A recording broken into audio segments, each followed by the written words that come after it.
মেয়েদের জীবন সত্যিই বড় অদ্ভুত।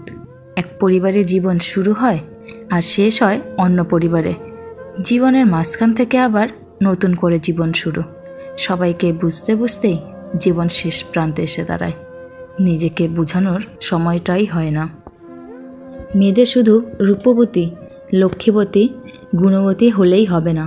এই সমাজে ও সংসারে নিজের একটা জায়গা তৈরি করার জন্য, নিজের অধিকার আদায়ের জন্য প্রতিবাদী হওয়াটাও একান্ত জরুরি।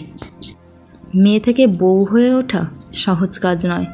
বাবার বাড়িতে দেখা স্বপ্নগুলো শ্বশুরবাড়ির চৌকাঠের বাইরে রেখে আসতে হয়। আমরা এমন এক সমাজে বাস করি যেখানে একটা মেয়েকে কেউ রাস্তায় হেনস্থা করলে একটা লোক প্রতিবাদ করে না, কিন্তু রাজনীতি সভায় 20 লাখ লোক উপস্থিত থাকে। মেয়েদের রানী বলা হয়, কিন্তু তাদের কোনো রাজত্ব হয় না। মেয়েদের পরী বলা হয়, কিন্তু তাদের উঠতে অর্থাৎ সম্পূর্ণ স্বাধীনতা দেওয়া হয় না। মেয়েদের ঘরের লক্ষ্মী বলা হয়, কিন্তু তাদের উপযুক্ত সম্মান দেওয়া হয় না। একদিন একটি মেয়ে আফসোসের সুরে ভগবানকে বলল, হে ভগবান, কি দরকার ছিল আমাদের 2টো বাড়ি দেবার, যেখানে একটা বাড়িও আমাদের নিজের নয়। মেয়েরা কথায় কথায় রাগ করে, তাই বলে তারা সবার উপর রাগ করে না। তারা শুধু তার উপরই রাগ করে যাকে সে সবচেয়ে বেশি ভালোবাসে। জীবনে কখনো স্ত্রীকে কাঁদিও না। মনে রাখবে, তোমার মুখে হাসি ফোটানোর জন্য সে নিজের বাবা মাকে ছেড়ে তোমার কাছে চলে এসেছে।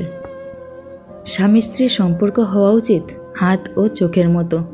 যদি হাত ব্যথা পায় তাহলে চোখ কাঁদে, যদি চোখ কাঁদে তাহলে হাত অশ্রু মুছে দেয়। সুখের সঙ্গে টাকার কোনো সম্পর্ক নেই। টাকা শুধু চাহিদা মেটায়। সব সুখ যদি টাকা দিয়ে পাওয়া যেত তাহলে ভালোবাসাটাও দোকানে বিক্রি হতো। জোর করে কোনো সম্পর্ক টিকিয়ে রাখা যায় না। যে পাশে থাকার সে কোনো কারণ ছাড়াই পাশে থাকবে, আর যে চলে যাওয়ার সে যে কোনো কারণ দেখিয়ে চলে যাবে। মানুষ যাকে সবচেয়ে বেশি ভালোবাসে তাকেই বেশি সন্দেহ করে, কারণ তার প্রিয়জনের ভাগ কাউকে দিতে চায় না। অধিকারটা মাত্রা ছাড়িয়ে গেলেই সম্পর্ক ভাঙতে শুরু করে। একজন বুঝতে পারে ভুল করছে, অন্যজন ভাবে বড্ড বেশি বাড়াবাড়ি করছে। ছেলেরা শ্বশুরবাড়িতে গিয়ে 2 দিনও ঠিকমতো থাকতে পারে না, কিন্তু মেয়েরা বাবা মা ভাই বোন সকলকে ছেড়ে শ্বশুরবাড়ি গিয়ে সারা জীবন কাটিয়ে দেয়। সত্যি মেয়েদের জীবনটা অদ্ভুত। বাড়ি থেকে দেখাশোনা করে বিয়ে দেওয়ার পর যদি সংসার ভেঙে যায়, কি করবি বল, তোর ভাগ্যটাই খারাপ। নিজের পছন্দ মতো বিয়ে করার পর সংসার ভাঙলে নিজে বেশি বুঝে গেছিল, ঠিক হয়েছে। আমাদের সমাজটা এরকম, তাই নিজের মতো বাঁচো। সমাজ তোমার চোখের জল ভাগ করে নেবে না কোনো দিনও। মেয়েরা চাকরি না করলে আরামে খেয়ে মোটা হচ্ছে। চাকরি করে রাতে বাড়ি ফিরলে সেই মেয়ে দুশ্চরিত্রা। প্রেম না করলে অহংকারী। প্রেম করলে পাড়ার লোকের শত কথা। প্রতিবাদ না করলে নিশ্চয়ই মেয়েটার দোষ ছিল, আর প্রতিবাদ করলেই সে খারাপ।